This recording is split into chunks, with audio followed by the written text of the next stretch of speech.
We've all heard of the term epiphany. It's used in a religious sense, primarily those considering their sudden acceptance of Jesus Christ as the Son of God. The historical example is the Apostle Paul, who was originally a rabbi and took it upon himself to go around hassling the Christians. And then he himself had a sudden realization that his God was Jesus Christ, or the Son of God. It's also used in a scientific term when a scientist suddenly discovers something he's been looking for, or he comes across by chance.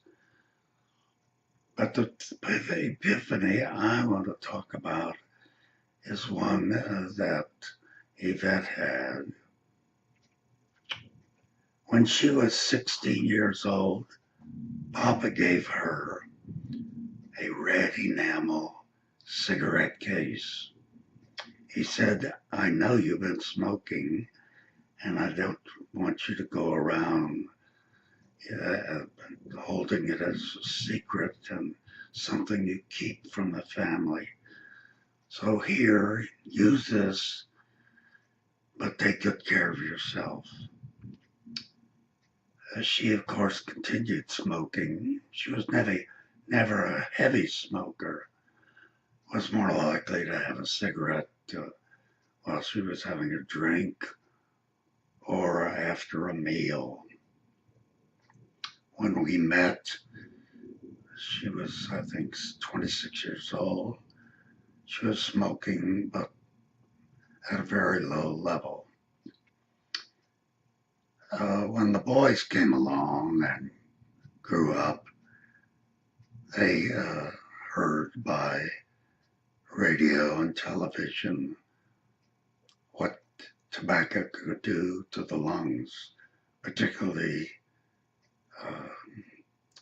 the cause of cancer of the lung.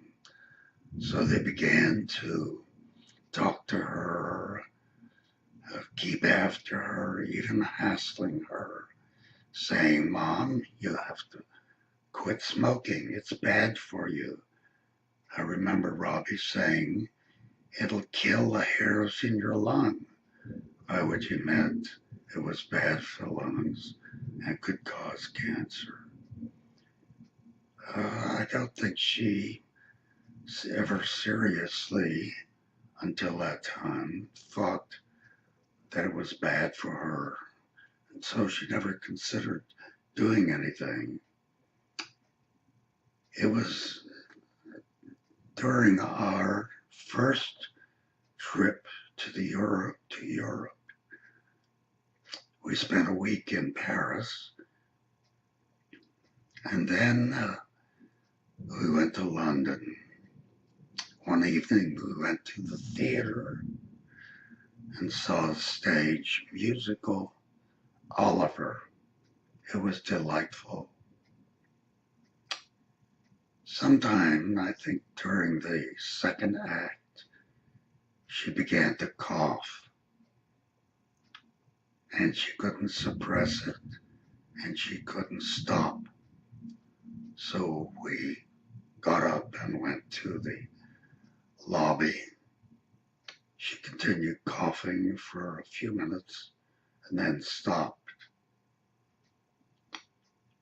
When she quit coughing, she looked at me, and I said to her, "You know, it's time to quit." And she said, "Yes, I know, and I will." Now there was an epiphany.